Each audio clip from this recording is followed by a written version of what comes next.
Hi ನನ್ನ ಗೆಳತಿಯರೇ, ಸ್ನೇಹಿತರೆ. ನಾನಿವತ್ತು ಎಗ್ ಕರಿ ಡಿಫ್ರೆಂಟಾಗಿ ಒಂದು ರೀತಿ ಎಗ್ ಕರಿ ಮಾಡೋದನ್ನು ತೋರಿಸ್ಕೊಡ್ತಾ ಇದ್ದೀನಿ. ಅದಕ್ಕೆ ಬೇಕಾಗಿರೋದು ಶುಂಠಿ, ಬೆಳ್ಳುಳ್ಳಿ, ಟೊಮೊಟೊ ಇದು ಮೂರನ್ನು ಪೇಸ್ಟ್ ಮಾಡ್ಕೋಬೇಕು. ನಂತರ ಮೊಟ್ಟೆ ಬೇಯಿಸೋಕ್ಕಿಡಬೇಕು. ಆ ಮೊಟ್ಟೆ ಬೆಂದಾದಮೇಲೆ ಅದಕ್ಕೆ ಉಪ್ಪು, ಖಾರ, ಅರಿಶಿನ ಎಲ್ಲ ಮಿಕ್ಸ್ ಮಾಡಿ ಸ್ವಲ್ಪ ಹೊತ್ತು ಇಟ್ಬಿಟ್ಟು ಎಣ್ಣೆ ಇಡಬೇಕು. ಎಣ್ಣೆಯಲ್ಲಿ ಎಣ್ಣೆ ಸ್ವಲ್ಪ ಕಾದ್ಮೇಲೆ ಮೊಟ್ಟೆನ ಫ್ರೈ ಮಾಡಬೇಕು. ಅದು ಎರಡೂ ಸೈಡು ನಾವು ಕ್ಲೀನಾಗಿ ಫ್ರೈ ಮಾಡಾದಮೇಲೆ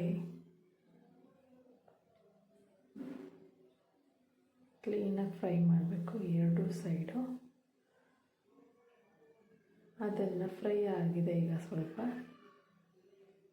ಇವಾಗ ಒಂದು ಎಕ್ಸ್ಟ್ರಾ ಪ್ಲೇಟಿಗೆ ಎಲ್ಲ ಮೊಟ್ಟೆನ ತೆಗೆದಿಡಬೇಕು.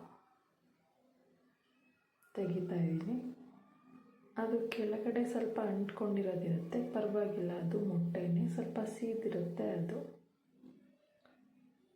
ಅದೇ ಬಾಣಲಿಗೆ ಸ್ವಲ್ಪ ಸಣ್ಣಗೆ ಹೆಚ್ಚಿರೋ ಈರುಳ್ಳಿ, ಕರಿಬೇವಿನ ಸೊಪ್ಪು, ಹಸಿರು ಮೆಣಸಿನ್ಕಾಯಿ ಇದಿಷ್ಟನ್ನು ಹಾಕಿ ಫ್ರೈ ಮಾಡಬೇಕು.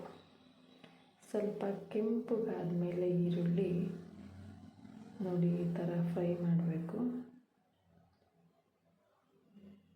ಇವಾಗ ಸ್ವಲ್ಪ ಕೆಂಪುಗಾಗಿದೆ. ಅದಕ್ಕೆ ಅಚ್ಚಕಾರದ ಪುಡಿ ಹಾಕ್ತಾಯಿದ್ದೀನಿ. ಒಂದು ಸ್ಪೂನ್ ಅಚ್ಚಕಾರದ ಪುಡಿ ಹಾಕ್ತಾಯಿದ್ದೀನಿ. ಇದು ಗ್ರೇವಿ ಆಗಿರೋದ್ರಿಂದ ಸ್ವಲ್ಪ ಖಾರ ಜಾಸ್ತಿನೇ ಇದ್ದರೆ ಅನ್ನಕ್ಕೂ ಆಗುತ್ತೆ, ಚಪಾತಿಗೂ ಆಗುತ್ತೆ.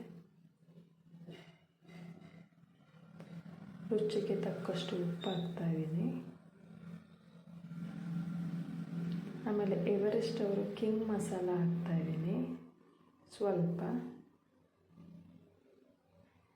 ನಾನು ಇದರಲ್ಲಿ ಯಾವುದೇ ರೀತಿ ಚಕ್ಕೆ ಲವಂಗ ಯಾವುದೂ ಯೂಸ್ ಮಾಡದೇ ಇರೋ ಕಾರಣ ಗರಂ ಮಸಾಲ ಹಾಕ್ತಾಯಿದ್ದೀನಿ.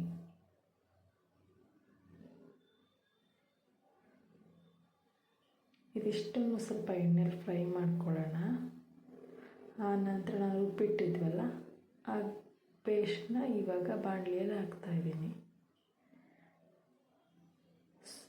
ಒಂದು ಅರ್ಧ ಲೋಟದಷ್ಟು ನೀರು ಹಾಕ್ಬಿಟ್ಟು ಅದನ್ನು ಹಾಕಬೇಕು. ಇದು ಒಂದು ಕುದಿ ಬರಲಿ.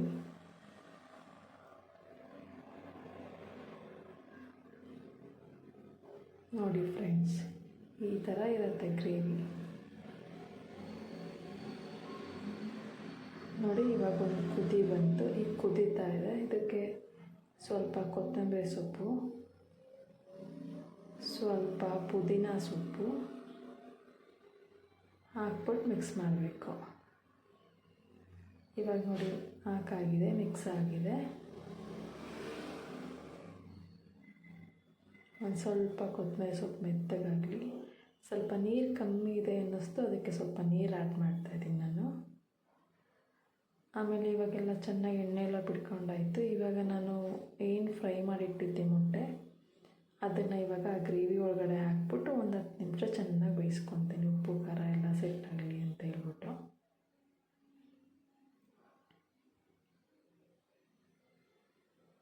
ಈ ಥರ ಮಿಕ್ಸ್ ಮಾಡ್ಕೋಬೇಕು. ನೋಡಿ ಫ್ರೆಂಡ್ಸ್, ಇವಾಗೆಲ್ಲ ಕ್ಲೀನಾಗಿ ಆಗಿದೆ. ಇವಾಗ ನಾನು ಸ್ಟವ್ ಆಫ್ ಮಾಡ್ತಾಯಿದ್ದೀನಿ. ನನ್ನ ಮಗ ಹೊಟ್ಟೆ ಎಷ್ಟು ಅಂತಿದ್ದ, ಅವನಿಗೆ ಫಸ್ಟ್ ಹಾಕ್ಕೊಡ್ತಾಯಿದ್ದೀನಿ. ಸೂಪರಾಗಿರುತ್ತೆ.